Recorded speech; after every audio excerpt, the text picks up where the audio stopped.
দর্শক আসসালামু আলাইকুম। ফের নির্বাচনের সময় জানালেন প্রধান উপদেষ্টা। নিউজটি প্রকাশিত করেছে দৈনিক ইত্তেফাক। কি আছে নিউজের বিস্তারিত আমরা সেটি জানবো। চলতি বছরের শেষ দিকে জাতীয় সংসদ নির্বাচন হতে পারে বলে জানিয়েছেন অন্তর্বর্তী সরকারের প্রধান উপদেষ্টা ডক্টর মোহাম্মদ ইউনুস। সম্প্রতি জাপানে ব্রডকাস্টিং কর্পোরেশনকে এনইচকে দেওয়া বিশেষ সাক্ষাৎকারে তিনি একথা বলেন। গত ৫ আগস্ট ছাত্র জনতার অভ্যুত্থানে ক্ষমতাচ্যুত হন সাবেক প্রধানমন্ত্রী শেখ হাসিনা।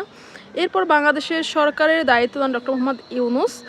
সাক্ষাৎকারে এই নোবেলজয়ী অর্থনীতিবিদ জানান, তিনি নিশ্চিত করতে চান বাংলাদেশে তার নিজ পায়ে দাঁড়াবে এবং আরও শক্তিশালী হবে। এছাড়া যারা নির্বাচনে নির্বাচিত হবে তারা কাজ করার জন্য শক্তিশালী ভিত্তি পাবে।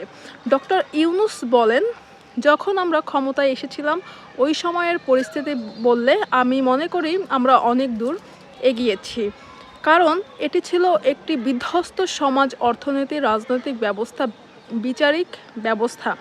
নির্বাচন প্রসঙ্গে প্রধান উপদেষ্টা বলেন, নির্বাচনের সবচেয়ে দ্রুত সময় হতে পারে এবছরের শেষ দিকে। যখন নির্বাচন হবে, যারা নির্বাচিত হবে তারা কাজ করার জন্য শক্তিশালী একটি ভিত্তি পাবে। সাক্ষাৎকারে তরুণ প্রজন্মকে নিয়েও কথা বলেছেন প্রধান উপদেষ্টা। তিনি বলেন, তরুণরা তাদের সৃজনশীলতা, শক্তি প্রদর্শন ও পুরো বিশ্বের সঙ্গে এটি ভাগ করতে চায়। আমাদের মাথায় এই লক্ষ্যটি আছে, দেখা যাক আমরা কিভাবে এগোই।